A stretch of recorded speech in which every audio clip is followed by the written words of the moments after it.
which he believes it is, but because it's good for business. It's good for our license to operate in the long run. He's been an outspoken advocate for that. And so when everyone else was getting fired, Mark was hired to be the CEO of Anglo American, which is the 4th largest diversified mining company in the world. He's the only one of the 12 that actually moved up.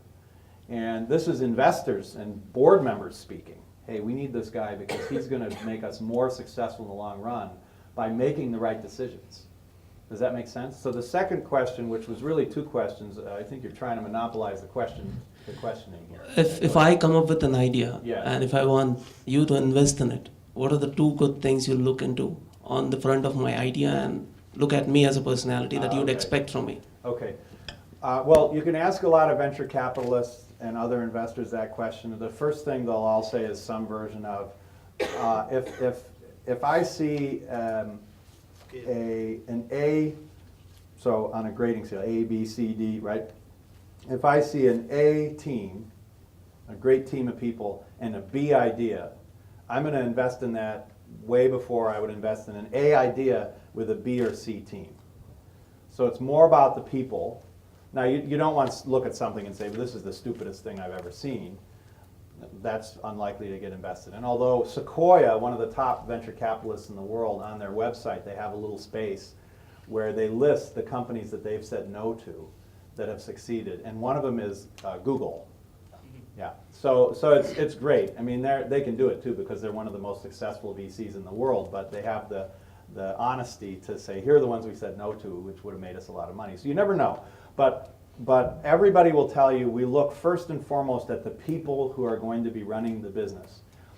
The reason is that no matter how good the concept seems at the beginning, the world changes, you learn things, you discover that thing you thought was great, really no one wants it. But if you've got a great team, you're going to learn quickly and course correct, as we say in the business, pivot. I'm getting tired of that word, but you're going to learn new things and pivot as a thing comes. So I really can't separate the two, the team and the idea and the concept. But in terms of the concept, you always need to make sure that you have some clarity about who are your hypothesized customers? What do you know about them? How much do you know about those hypothesized customers? 2, what is the pain or the need that you think that they have, and how do you know? So what are the pain points and needs that you think they have, and how do you know? And then 3rd, how does your solution solve that problem? How do you think, because you could be hypothesizing it, you haven't proven it yet, solve that problem? The other thing I'd recommend is, if you can, to the extent you can, have a prototype ready. That could be a physical thing that the person can play with and it's really low quality and really junky, but at least it's physical. Or it could be a screenshot of your app or whatever you're trying to, here's what it would look like when we do it. Here's how you might click through and the experience you would have, because most people have a hard time looking at PowerPoint and frameworks and theoretical discussions. It's much easier for them to have a tangible experience with a product or space. Does that make sense? Thank you.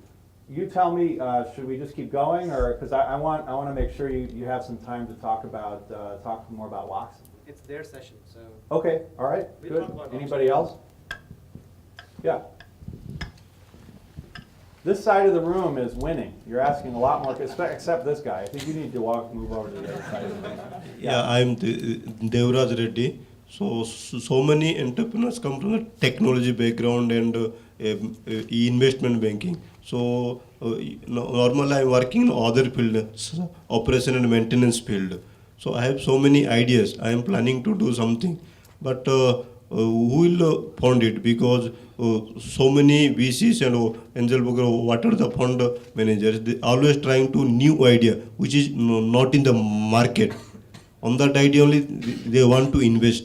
But if you have already one idea. You're saying most of them want to invest in new ideas? Is that what you're saying? I don't understand. Stealing ideas. Stealing ideas, copying. No. So Yeah, copying means already one idea is there, but still it is not providing sufficient service provided to other people. So you want to expand that one.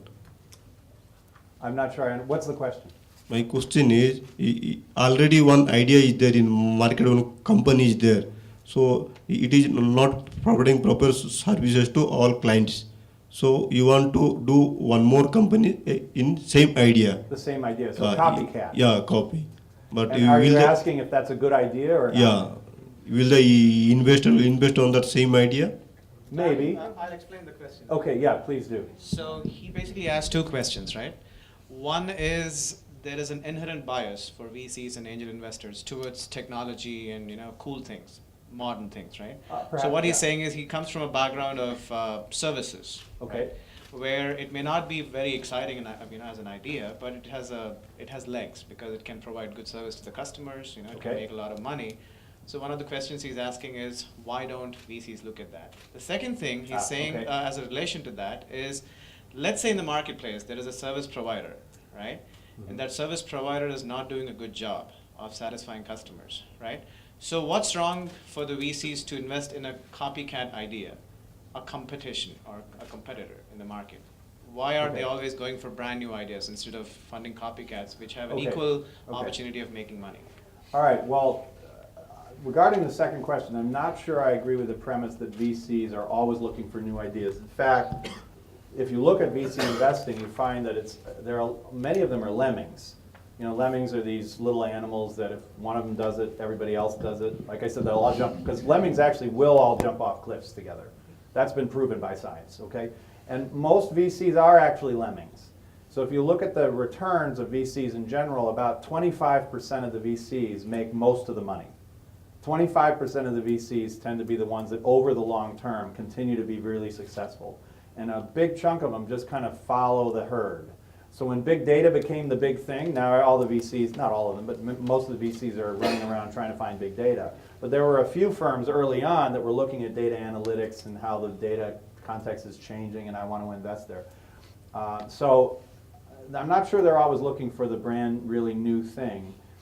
But also I'll say that finding startups to invest in that are just copying somebody else is not necessarily a bad idea.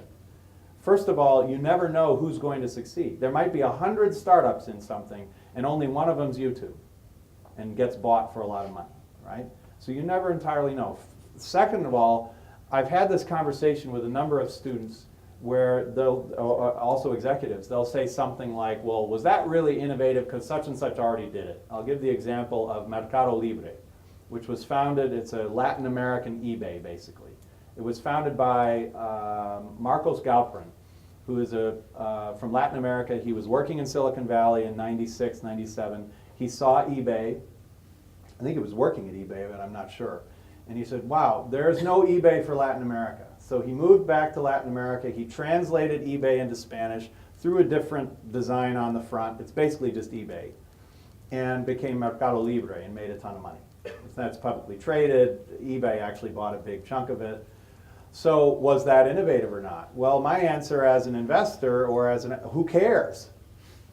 He made a lot of money. He did something new. Now, it was innovative in the sense that he took something from here and moved it down here. This is actually a very powerful way to innovate, because the reason is, whereas India is different from Latin America, is different from the United States, at least somewhere in the human universe, somebody did something and it succeeded and you're making money at it. Now again, operating in India is different than operating in the United States or in Thailand or whatever, but there was some human group that did it and somebody's making a lot of money doing it. So now I've got a little bit of proof that this might work somewhere else. I still have to translate it, but it might work somewhere else. So I'm not so worried about how breakthrough innovative is it. In fact, as an investor, I would be less interested. There are some investors who are looking for only the breakthrough transformational, maybe like biotech investors looking for the paradigm shifting new pharmaceutical drug, for instance. So that's different. But as an investor, often you want to see some proof points that maybe there's a rationale to think that this might be successful. Now, on your first question, remind me of something about services. So VCs, remember, there's something, if you're going to get venture capital investment, they need to see scale within a period of time. They need to see scalability and leverage.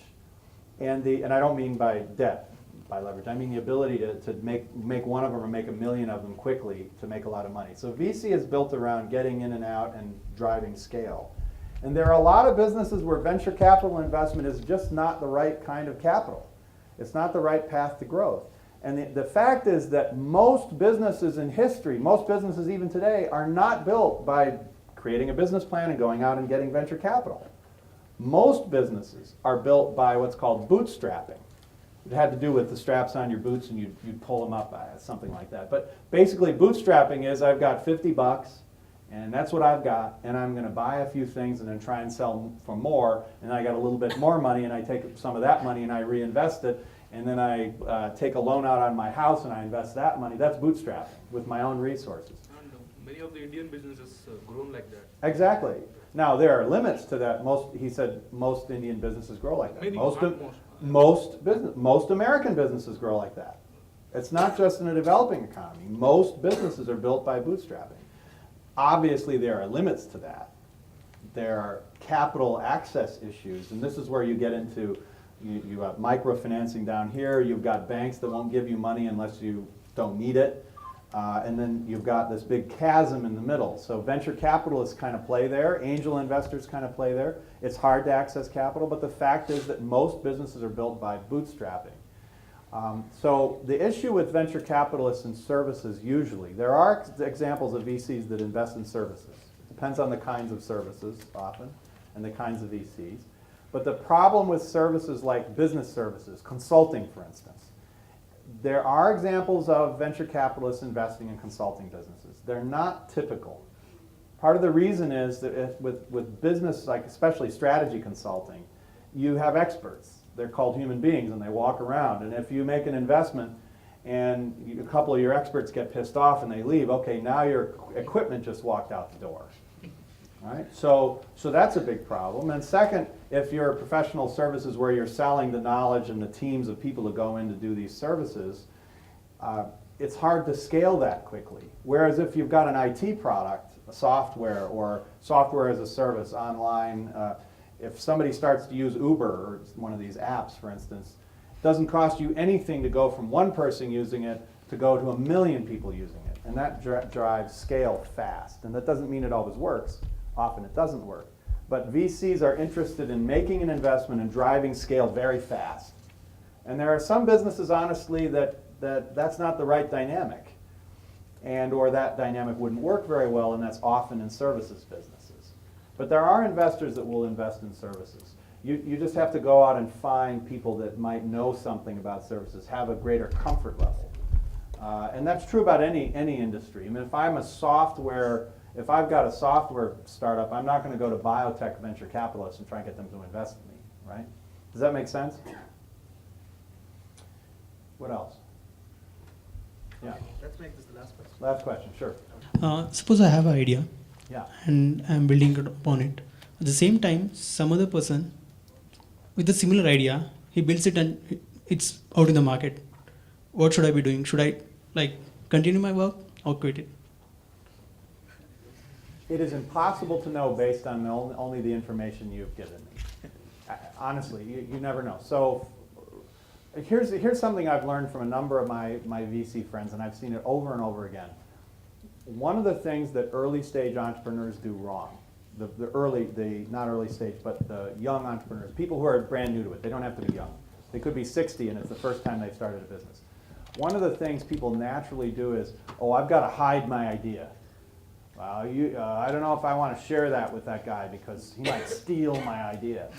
One thing you should know is no matter how brilliant and transformational you are, and I'm sure you all are transformationally brilliant, whatever your idea is, there are 10 other people in the world who are already trying it. So just assume that. And second, there's always going to be risk that somebody's going to steal something you're doing. I work with an entrepreneur right now who's going through that. And it was a big company he was talking to. He even has some documentation. And they stole his thing and they went off and they did it. And now the question is, do I try and sue? Fortunately, he found a lawyer that would work with him on contingency because he believes he has a strong case. But remember, if you're suing, you're focusing a lot of mental energy and somebody's financial energy on doing that. Is it better to take that energy and focus it on building your business? Or is it better to take that energy and fret about it and be pissed off and say, I'm going to take them down in court? Or, that's a very strategic decision. Sometimes it's the right business decision to sue. Sometimes, honestly, it's the right business decision to say, you know what? Justice will be served in heaven, and I'm just going to have to deal with things here on earth. And I'm going to go out and spend my effort and time to do my best to build a business. Does that make sense? The other thing it's important to know as an early stage entrepreneur is you know what, you're going to have to share your story and your idea with people, because you need to build allies, you need to build the ecosystem, you need to find people to help you, you need to raise capital. So for the most part, that anxiety about sharing your idea, you're going to have to get over it.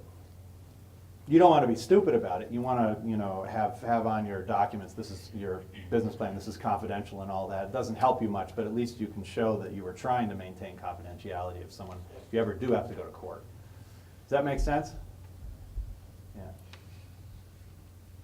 So I've got one suggestion for each of you, particularly since you're here, you're thinking about your next path in life. And I'm serious about this. After you go, you could start now, but after you go home, spend a moment tonight or tomorrow and clear your head for a little bit and ask yourself, what is a critical question you're trying to answer?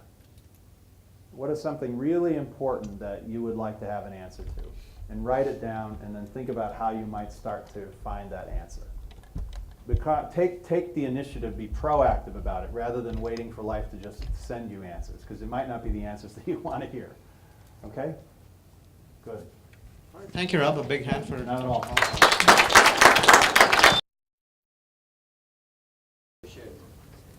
You've made my job very easy and also difficult because it's easy because all I can say about Woxsen is everything you've said about entrepreneurship or life is what we want to do in our campus, pretty much, right? The difficult part is trying to convert, or let's say trying to translate what you told them into a framework that is the Woxsen's vision, right? So these are, I guess I have to achieve that a little bit. Because my intention today, by the way, let me repeat that, I'm Dr. Racherla. I am the program director for Woxsen School of Business.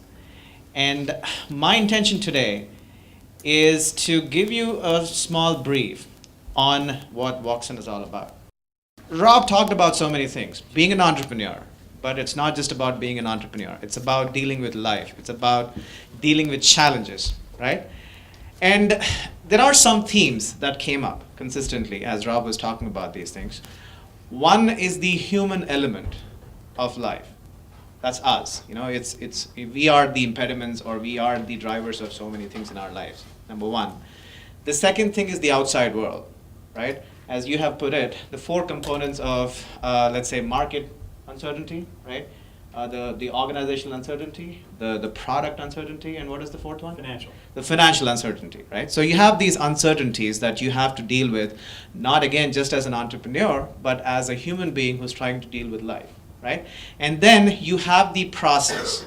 You have to take a specific path. You have to deal with all these uncertainties before you arrive at a point where you say, you know what, I'm doing the right thing, and then this is exactly how I want to change the world in my own small way, right? So what we did at Woxsen was very simple. We asked ourselves a very simple question. What does it take to be an entrepreneur? What does it mean to be an entrepreneur? And then, is it possible for some school, it could be a business school, it could be a university, that can create a system, an ecosystem, where these kinds of things can be taught? These kinds of things can be actually practiced, right? And that's where Woxsen was actually born. It's basically a simple vision. Can we create a system that develops entrepreneurs? Can we create a system that supports entrepreneurs? But more importantly, can we create a system that can impart entrepreneurial skills and a mindset that are so very important in the world right now, right? And that's basically what we're talking about here today. So I just want to give you a brief rundown of what we're trying to do at Woxsen. Can I have it? Sure.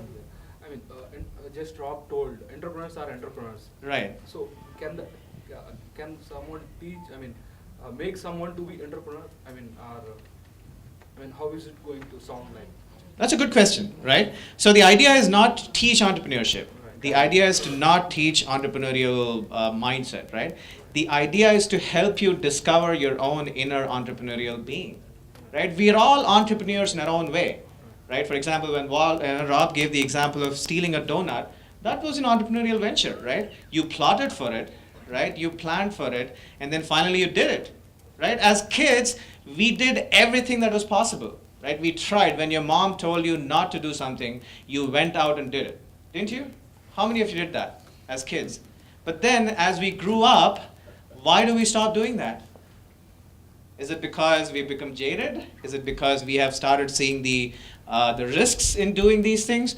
Or is it something else, right? And that's the biggest problem. And again, it doesn't matter, right? If you're an entrepreneur who's creating a business from scratch, you could be an entrepreneur within an organization. But organizations are actually looking for people like that, right? Because 7 years down the line, when you go up for your next promotion as the VP of your company or something like that, they're not going to ask you whether you have achieved your targets, right? Because that you're doing every year anyway, right? What they're going to ask you, and I'm pretty sure there are some in the room who have faced this, is what kind of leadership have you shown? Have you created a new product? Have you created a new market? Have you created a new revenue source for the company? If you haven't really done all these things, why should we put you in a leadership position? A very simple question. Would you be able to answer that 7 years down the line? That's a big question that you have to ask yourself when you go home today, right? So as I said, the point is not to teach entrepreneurship.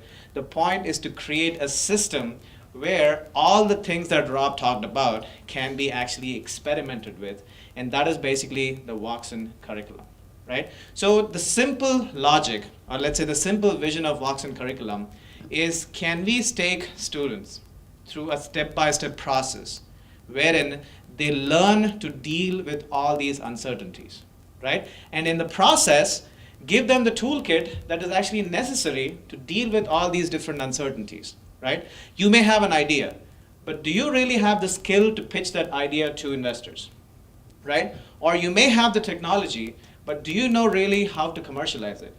Do you have any idea how to manage the working capital that is required for your company that you built around that technology, right? All these are pertinent questions for every entrepreneur, right? And there are some entrepreneurs in this room. I was a failed entrepreneur, right? Rob, you have run a company. You've been running a company for quite some time.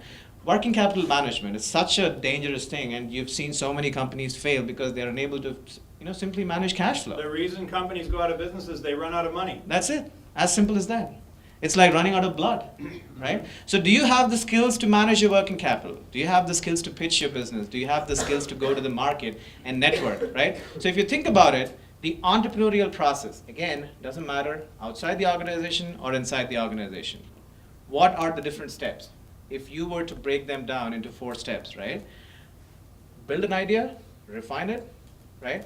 Second thing is build a business plan around it and see if it's viable, because if not, what's the point, right? If it's not making money. The third step is see if you can sell that idea to different kinds of people and see if you can actually tell a story about that idea, because that's essentially the biggest job of an entrepreneur, sell your story, right? And then finally, when people have bought your story, you need the funds to actually make that happen, right? So if you break down the process of becoming an entrepreneur into 4 steps, these are the big 4 steps, all if you agree with that. So now imagine all of this happening within a business school, right? You come in with an idea, that's it. But then you have nothing else. Beautiful. But then can Woxsen help you gain those skill sets with which you can take the idea from point A, where it's just a nascent idea, to a point where you actually get funding for that idea, and then you turn it into a real-time business, right? And that's essentially what we are trying to do at Woxsen. The entire value chain that is needed to become an entrepreneur, right? So what I'm going to do is give you a general perspective on the different components of our curriculum. What are we trying to do? What are the things that a prospective student will experience at Woxsen, and why is it important for aspiring entrepreneurs, or the most cliche term, intrapreneurs, right? So what we have done is pretty simple. After talking to a lot of corporates, after talking to students, after talking to entrepreneurs, managers, we realized that there are 4 different components of a curriculum, right, that are very important for this kind of a system, right? And that's how we build the entire curriculum. What we call as the business foundation core, right? These are business foundation courses. These are needed for every person to understand the intricacies of business, right? For example, how do you manage working capital, right? Do you have the skill to read markets? Marketing 101, pretty simple, right? So there was a study done by Harvard Business Review in which they followed entrepreneurs over a period of time, and many of them eventually failed. The actual success rate in the US is what, 3%? It depends on how you. Right, who you depends include. on right who you include and how you measure it, right? 3% to 5%. 3 to 10 at the Yeah, moment. 3 to 10 at the moment. And then you know what they found? Very interesting stuff. The two big reasons why companies fail. One is working capital management. Second thing is positioning, right? And positioning is something that you learn in the first day or the second day of your marketing 101 for your MBA class or BBA class, right? And then when the professor is talking about positioning, even I was doing that, right? Sit in the classroom and say, positioning. What the hell is positioning? I don't care about positioning. It's all about execution. It's all about being on the ground. It's all about doing things, right? But then eventually, positioning is not an ethereal concept. It is about how you create a market niche. How do you understand your customers and find that simple gap in the market that you can fulfill with your technology or your service or your product or whatever that is, right? Do you have the skills to do that? Let's say you have it. Fabulous. But then the second question is, how do you build a business plan? Like, how many of you, honestly, at this point, can raise your hand and confidently say that if I give you an idea, can you come up with a 10-page business plan in the next 2 days without asking any questions? You've done it, so how many others, right? So this is what I'm talking about. Many of us have fantastic ideas. Many of us are excited about the possibilities for that idea. But then eventually the idea will die if you don't have a business plan around it, right? So these are some of the basic courses that you will take in the business foundation core, right? And then let's say you become good in all these things. The second step is what we call as the functional competence core, right? Now it's a pretty simple concept.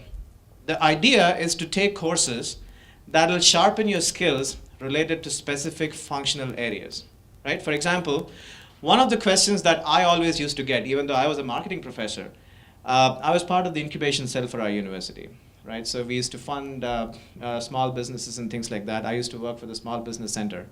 One of the questions that I always used to get was, how much should I invest on my IT? How do you know?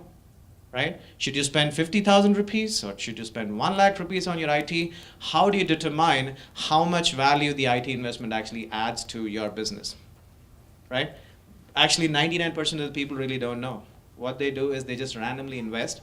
They listen to the words of the consultant. They listen to the words of the vendors. And that's pretty much what most entrepreneurs do. Right? But is that the right approach? How well can you define the role played by IT in the delivery of your service? If you really don't know that, that means you have missed out on maybe making it more efficient.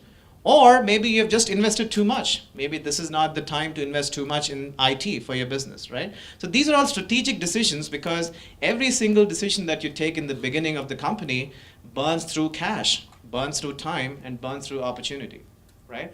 So the question is, how do you get to that point? These are some of the courses that you will take in the functional competence core. Similarly, given that we live in a world, right, where social media is becoming so prevalent, right? Everyone is using it. Is it possible to cut down your costs and use social media smartly, right?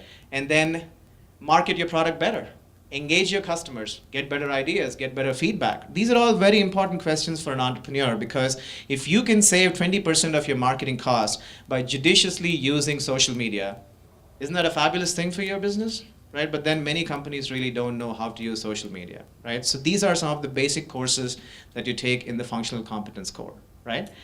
And then finally, after all these, you move to the final stage of the curriculum, which we call as the Enterprise Management Core, also known as LOCS. Now I'll tell you a simple logic for LOCS. LOCS stands for Leadership, Organization, Communication, and Strategy, right? So it's a simple belief that there are 4 major skills that people need. Managers need them, entrepreneurs need them. One is leadership. How do you lead an organization? How do you become a leader of 2 people, 10 people, 50 people, right? How do you lead them judiciously? It's not an easy task, right? So you have to be a good leader to become an entrepreneur. The second thing is organization, which is one of the questions that most people ask, which is, how do you build an organization?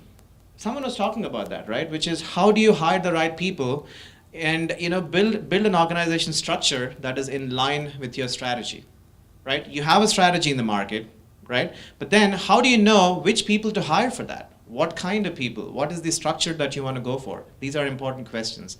The third thing is communication. Do you have the necessary communication skills to convince people? Do you have the necessary communication skills to motivate your employees and vendors and customers, X, Y, and Z? And then finally, do you have the skills to strategize, right? For example, can anyone truly tell the difference between strategy and a tactic?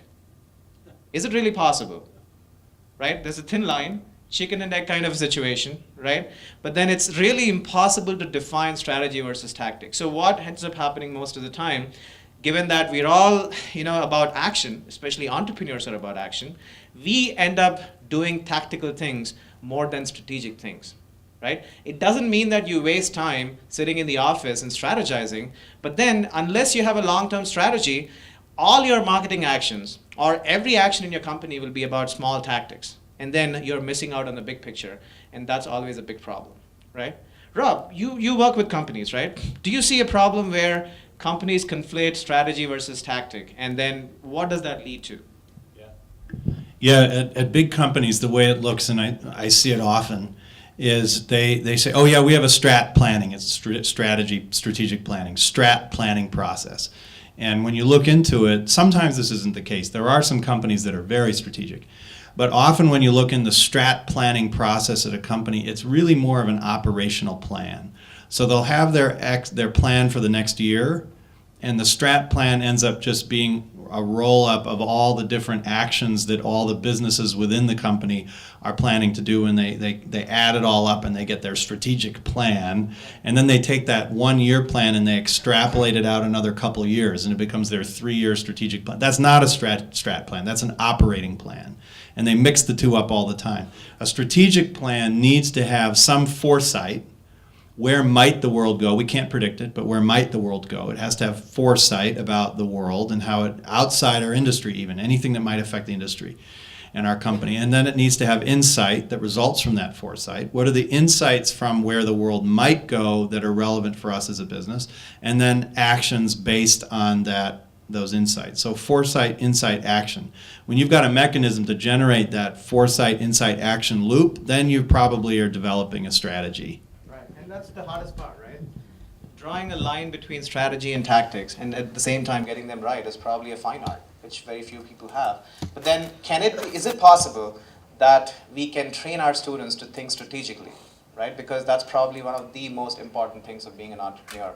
Having the long-term vision, having the foresight, and yet trying to convert that into effective tactics on the ground is a fine art, and it's not easy to teach. It's not easy to learn, right? So what we realized is these are some of the biggest skills that business schools miss out on, because the problem is they are spread out through the curriculum, and there's no focus on these things, and then that's why everything is a wash, right? Everything gets lost. So the idea of the LOX curriculum is a focused approach wherein we put the students through LOCS modules, and then by the end of that module, they at least have a sense of what it takes to be a purposeful leader.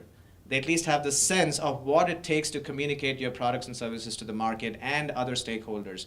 They have a sense of what it takes to strategize, and then convert that into an action plan on the ground, right? That's the whole point of the LOCS curriculum, right?